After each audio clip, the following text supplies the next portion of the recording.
Assalamualaikum warahmatullahi wabarakatuh. Perkenalkan, nama saya Fitri Emiliani dengan NIM 4320020. Baiklah, saya akan membuat video tentang pengantar ilmu dakwah. Dakwah adalah seruan atau ajakan kepada suatu kebaikan atau keburukan. Di zaman yang canggih ini, dakwah semakin mudah untuk dilakukan, yaitu dengan menggunakan jaringan internet dan bantuan sosial media yang dilakukan oleh dai atau pendakwah tanpa bertatap muka secara langsung.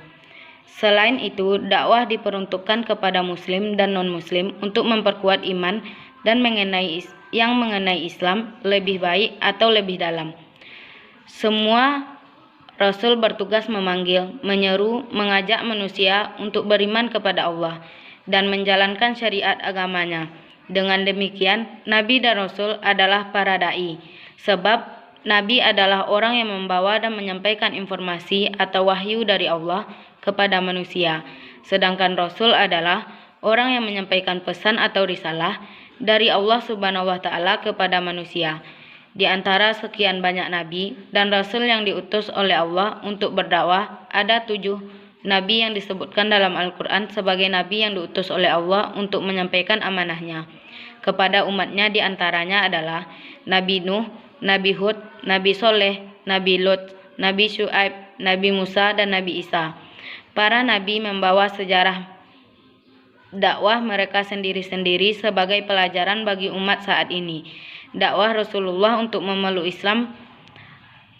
Dakwah pada masa Khalifah Abu Bakar. Setiap kali Rasulullah menyebut nama Abu Bakar, maka ia akan mengatakan penghormatan yang tinggi. Rasulullah seringkali mengungkapkan Abu Bakar secara spontan atas menerima Islam tanpa ragu-ragu. Umar bin Khattab mengikuti jejak pendahulunya. Begitu dikukuhkan sebagai khalifah yang kedua, dia terus naik mimbar masjid dan berpidato kepada mereka yang hadir. Dia menyatakan antara lain bahwa bangsa Arab ibarat seekor unta yang ditarik dengan gelang yang ada hidungnya. Kemanapun ditarik ia akan ikut. Utsman bin Affan termasuk juga salah seorang di antara al-sabiquna bil awalun. Jadi kenal sebagai seorang kaya yang dermawan yang banyak membantu pengembangan risalah Muhammad. Ia menikahi 2 putri Rasulullah dan melakukan hijrah 2 kali, sehingga beliau dijuluki Dzunuraini wa al-Hijratan. Kedermawaan Utsman bin Affan pada zaman awal Islam, masa Nabi, terlihat pada waktu Nabi Shallallahu Alaihi Wasallam menggerahkan Jasi al-Usrah, di mana Utsman mendermawankan 950 ekor unta, 59 ekor kuda, dan 1000 dinar untuk keperluan atau bekal askar Islam. Bahkan pada peristiwa-peristiwa sebelum itu pula, Utsman banyak menyumbang harta untuk kemenangan Islam. Ali bin Abi Thalib termasuk juga salah seorang di antara as-sabiqun nabi awalun. Dari kalangan anak-anak, ia memiliki ilmu yang banyak, terutama ilmu rahasia ketuhanan dan persoalan keagamaan. Ia yang menjaga dan tidur di tempat tidur Rasulullah ketika hijrah ke Madinah bersama Abu Bakar. Ayat-ayat Al-Quran tentang dakwah yaitu Quran Surat Ali Imran ayat 104.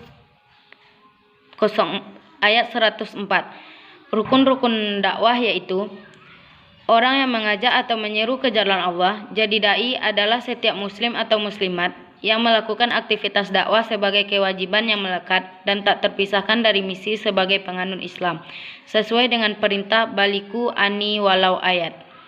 Makdu yaitu orang yang diajak atau diseru ke jalan Allah adalah seluruh manusia sebagai makhluk Allah yang memiliki kebebasan untuk berikhtiar, berkehendak, dan bertanggung jawab atas perbuatan yang sesuai dengan pilihannya, baik individu, kelompok, maupun massa.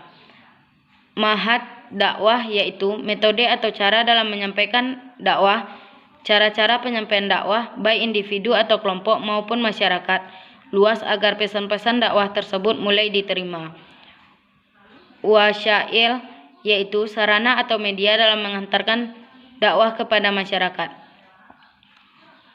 Uslub dakwah adalah sesuatu cara dalam melaksanakan dakwah agar mencapai tujuan dakwah secara efektif dan efisien. Dalam uslub dakwah terdiri dari beberapa macam, yaitu uslub hikmah, mau'izah hasanah, majadalah, quwwah hasanah, sebagai yang telah dijelaskan di atas. Dan juga di dalam uslub dakwah terdapat beberapa karakteristik dakwah, yaitu berorientasi ketuhanan, menyeluruh dan tidak parsial, dan lain sebagainya.